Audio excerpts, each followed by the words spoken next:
எந்த நகையால் என்ன பலன் என்று இப்போது பார்க்கலாம்.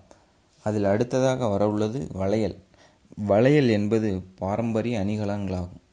தங்கம் மற்றும் கண்ணாடி வளையல் ஆரம்ப காலத்தில் அணிந்தாலும் தற்பொழுது பிளாஸ்டிக் வளையலின் பயன்பாடு அதிகரித்துள்ளது. வளையல் அணிவதன் முக்கிய நோக்கம் ஹார்மோன்களின் குறைபாடுகளை களைவதாகும். பிறந்தது முதல் நம் உடலின் ஹார்மோன்களின் சமநிலை மாறிக்கொண்டே இருக்கும். அதனால் அக்காலத்தில் பிறப்பு முதல் இறுதி காலம் வரை வளையல் அணிவதால் கட்டாயமாக்கப்பட்டிருந்தது. அதிலும் கர்ப்பமான பெண்களுக்கு வளையல் அணிவிக்கும் வளைகாப்பு சடங்கு நமது பாரம்பரியத்தில் முக்கிய பங்கு வகிக்கிறது. கர்ப்ப காலத்தில் ஏற்படும் ஹார்மோன் குறைபாடுகள் நீங்கவும் உடல் சூடு தணியவும் இந்த வழக்கம் நடைமுறைக்கு வந்தது.